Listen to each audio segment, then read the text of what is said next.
इतिहास के इस निर्णय को समझने में मुगल भी असफल हो गए। और यदि तुमने यह वीडियो अंत तक नहीं देखा तो तुम भी शिवाजी महाराज की वास्तविक सोच को नहीं समझ पाओगे। यह 17वीं सदी की बात है। मुगल साम्राज्य अपनी पूरी शक्ति के शिखर पर था। चारों ओर उसका भय और प्रभुत्व फैला हुआ था। उसी समय उसके सामने खड़ा था एक छोटा सा स्वराज्य जिसका नेतृत्व कर रहे थे छत्रपति शिवाजी महाराज। मुगलों को पूरा विश्वास था ये मराठा अधिक दिनों तक टिक नहीं पाएंगे। लेकिन तभी शिवाजी महाराज ने एक ऐसा निर्णय लिया जो मुगल सोच से बहुत आगे था।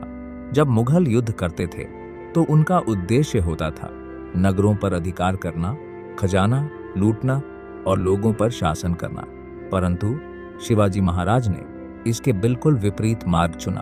उन्होंने कहा, युद्ध भूमि जीतने के लिए नहीं बल्कि लोगों का विश्वास जीतने के लिए होता है। इसी सोच के साथ शिवाजी महाराज ने स्पष्ट आदेश दिए, स्त्रियों पर कभी अत्याचार नहीं होगा, मंदिरों और मस्जिदों को कोई क्षति नहीं पहुंचाई जाएगी, सामान्य जनता की रक्षा की जाएगी, चाहे वह शत्रु का ही क्षेत्र क्यों न हो।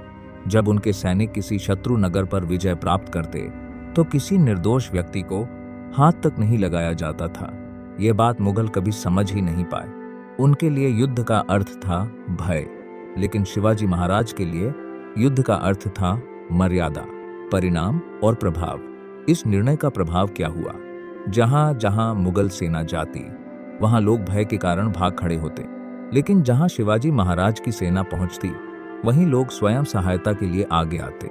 वे रास्ते बताते, गुप्त सूचनाएं देते और मराठा सेना को अपना समझने लगते।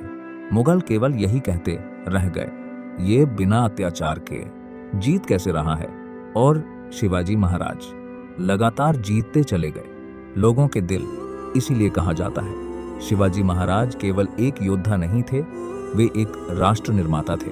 उनका यह निर्णय मुगल कभी नहीं समझ पाए क्योंकि वे तलवार से जीतना जानते थे और शिवाजी महाराज विचार और नीति से। यदि तुम्हें ऐसे ही इतिहास के अनकहे सत्य जानने हैं तो चैनल को सब्सक्राइब करो, क्योंकि इतिहास वही नहीं होता जो हमें पढ़ाया जाता है।